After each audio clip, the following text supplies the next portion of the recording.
guys, and welcome back to my channel. Welcome to part 2 of the tutorial for my DIY pallet corner sofa. So in part 1 I talked about how we made the base for our corner sofa.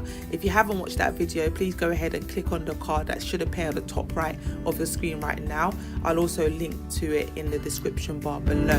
And in this video I'm going to show you how I made the cushions for the corner sofa. So I'll show you how I made all of these lovely cushions with the beautiful fabric in this tutorial.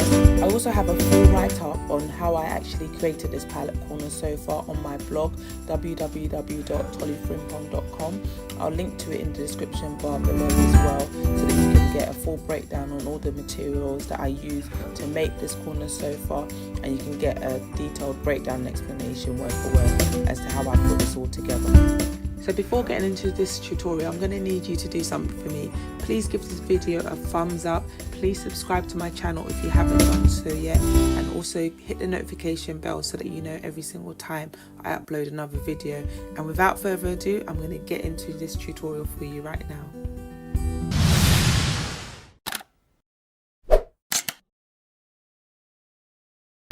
Okay, so you're going to need quite a few different materials for this project. I'm going to run through the list of items that you'll need now. I'll then go on to explain what you'll be using the items for throughout the course of this tutorial.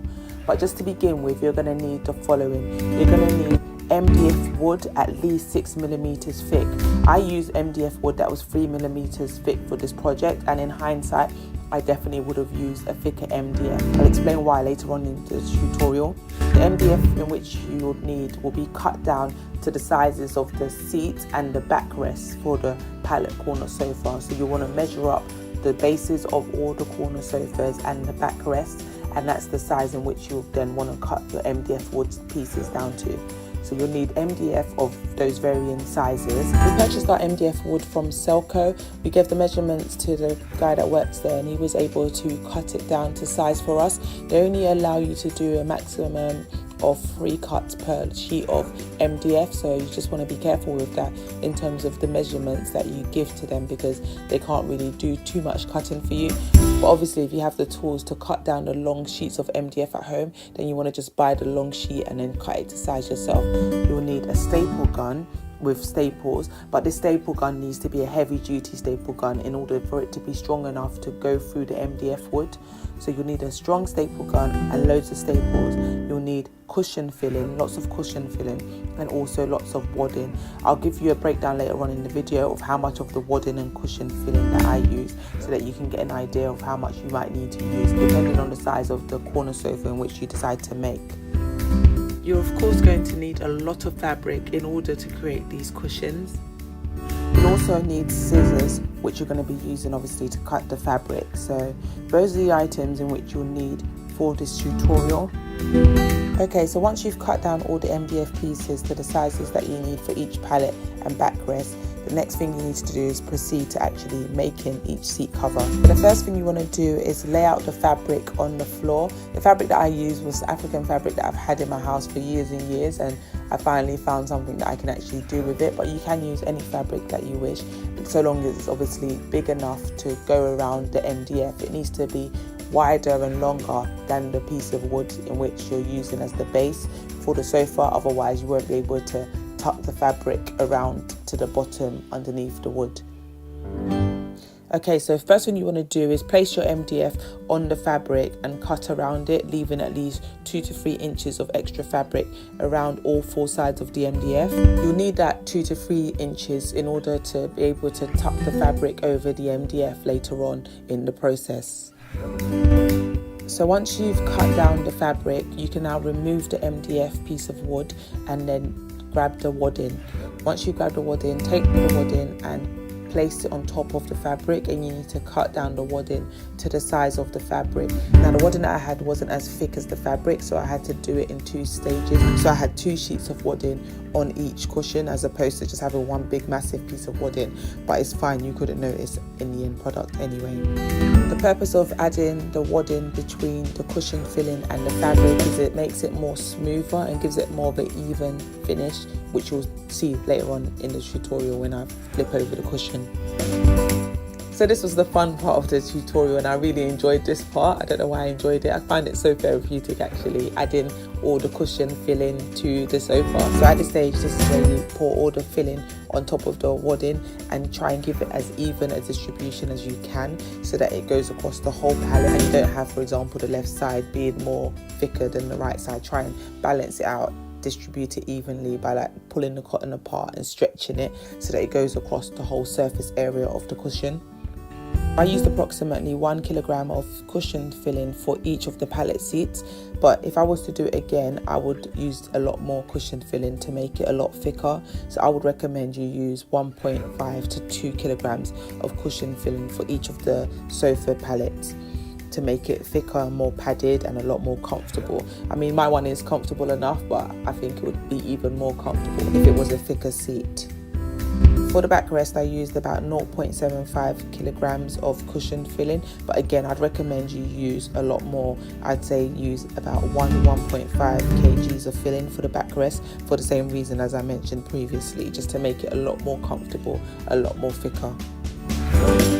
Once you're comfortable with the distribution of the cushion filling across the fabric and wadding, the next thing you need to do is bring back that piece of MDF and place it on top of the cushion filling.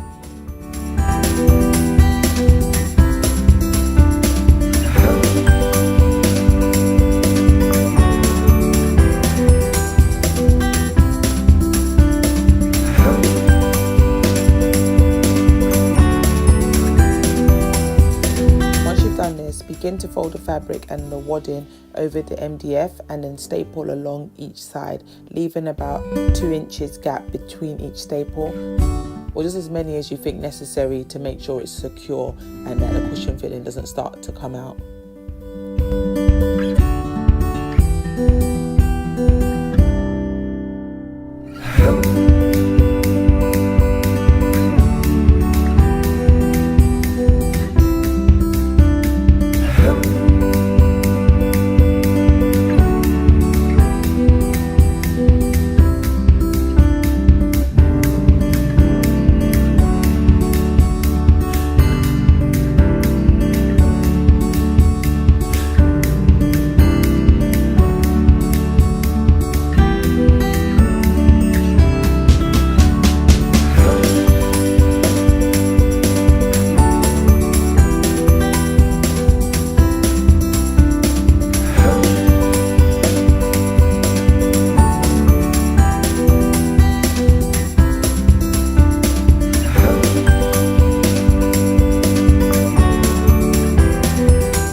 Once you've stapled 3 of the 4 sides, put your hands inside the 4th side that's still open and just give all the cushion filling one last feel around and try and separate it more and evenly distribute it so that it gets to the sides as much as possible, so you don't have too much of a dome effect along the sides and you have enough cushion filling around the edges.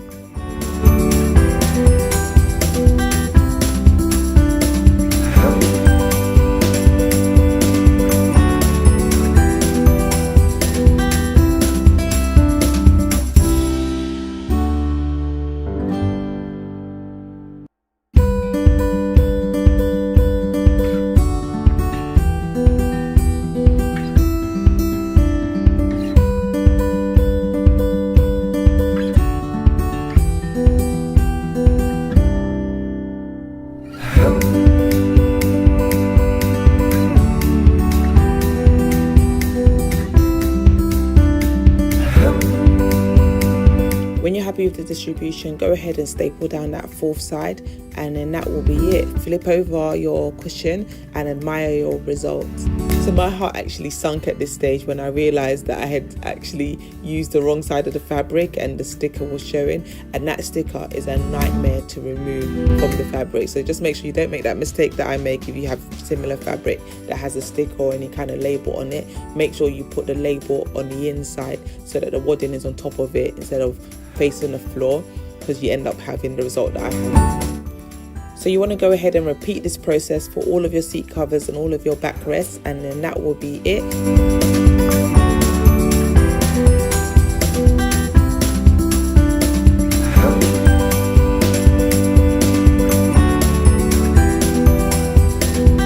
At the end of the project, I had so much cushion filling left that I decided to use the cushion filling to fill up the cushion covers that I had bought for the sofa.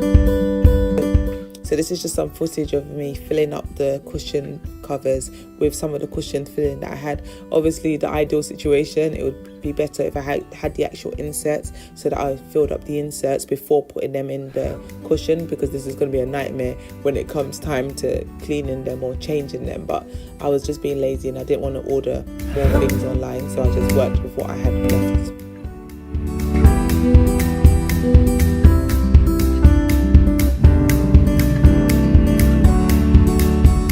So that's literally it for this tutorial, guys. Thank you so much for watching. If you stayed to the end of the video, please don't forget to give it a thumbs up. Please subscribe to my channel, comment in the comment section below, let me know what you thought of this video, and if there's any other tutorials that you would like to see from this channel, do let me know and I'll see if I can make them happen. But that's literally it for this video, guys. Thank you so much for watching, and I will see you on my next video. Take care, bye.